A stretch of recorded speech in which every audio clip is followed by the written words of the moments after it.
so this is my video that is going to be full of a little bit spoilers. This is going to be when you take your first trip out of the Animus and you see where you are in the real world. First of all, I have to say, what the F is going on?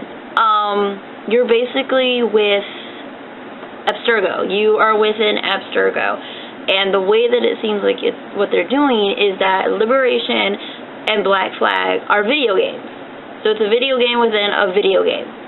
I don't know what they are doing with that, but that is basically what you get when you come out of the Animus. You tested it, and you're basically, it was your test to see if you wanted to be an employee or a new recruit for Abstergo to get feedback, not DNA, but to get data for them. And so you say yes, they accept you as a new recruit, and she takes you into Abstergo Studios. One of the things that's really weird is when you're walking down the hallway and everything, when you first go into Abstergo Studios, you have a person with you, I can't remember her name, but she is basically your guide, and on the walls there are all these images of the past Assassin's Creed games flashing. More specifically, Liberation I noticed, and I want to say like artwork of Black Flag and Liberation are the two games that are more like dominant in the flashing of scenes, but there are some SEO and there are some Altair artwork that is flashed, but they're literally on the walls just flashing, kind of like a screensaver, but it's on the wall of the Abstergo Studios. So I don't know what exactly that's all about, but I am suspicious about why Liberation and Black Flag are the dominant ones in all of this advertising. The other thing that I do not like about is when we played Desmond in the previous games, you could see him, you could see who you're playing. In this, when you come out of the Animus, you are literally in first person point of view.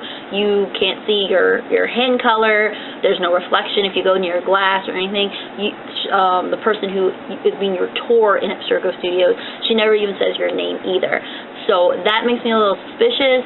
Don't know what they're trying to pull with that, but it's just really, really, really weird that we can't see who we are playing. I don't know if they're trying to give the feel of you are the person, as if, this is you, or if they're going to leave the character we're playing a secret until later. Makes me just very suspicious about it. I really, really, really don't know what is going on. The tour guide took me further into the game. She explained a little bit of things. But basically, Abstergo has made it possible to where you don't have to be your own ancestors anymore. That the person that I'm playing outside of the Animus can basically hop in and play Edward, can play Ezio, can play Altair, because it's basically a video game and they're trying to get data, the best data possible.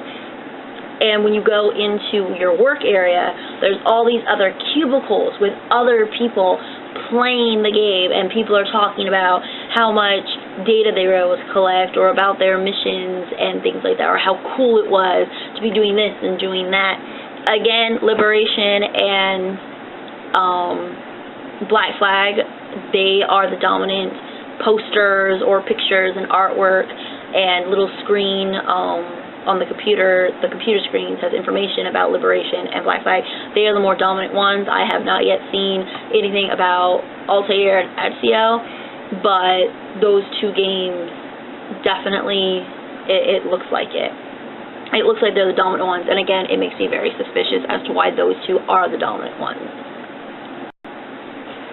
The other thing that makes me very, very, very suspicious of this is that in the previous games, we know about Subject 16 and all the other previous subjects. They were all called Subject and then the number.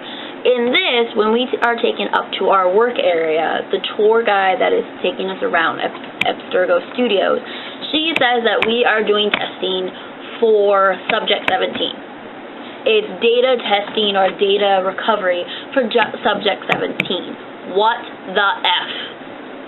So it makes you wonder who this Subject 17 is.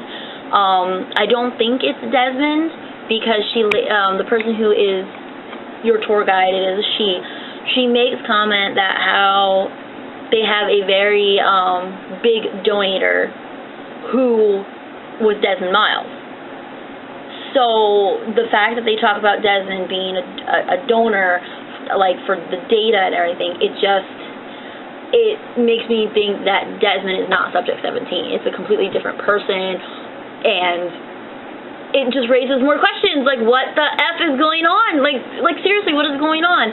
I don't like it. I don't know if I like it or not like it, but the fact that it's a video game inside a video game is just really, really, really weird. I have no idea where they're going with this, but it does raise several questions for me.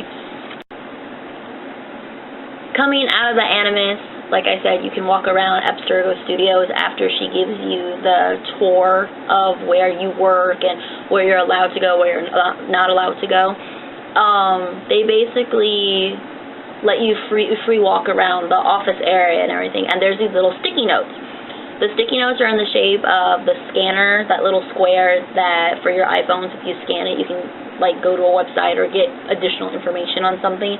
Those are sticking around all over the place, on cubicles, on walls, vending machines. They're on the first and the second floor. The first floor was where you came in. The second floor is where your cubicle and workplace is.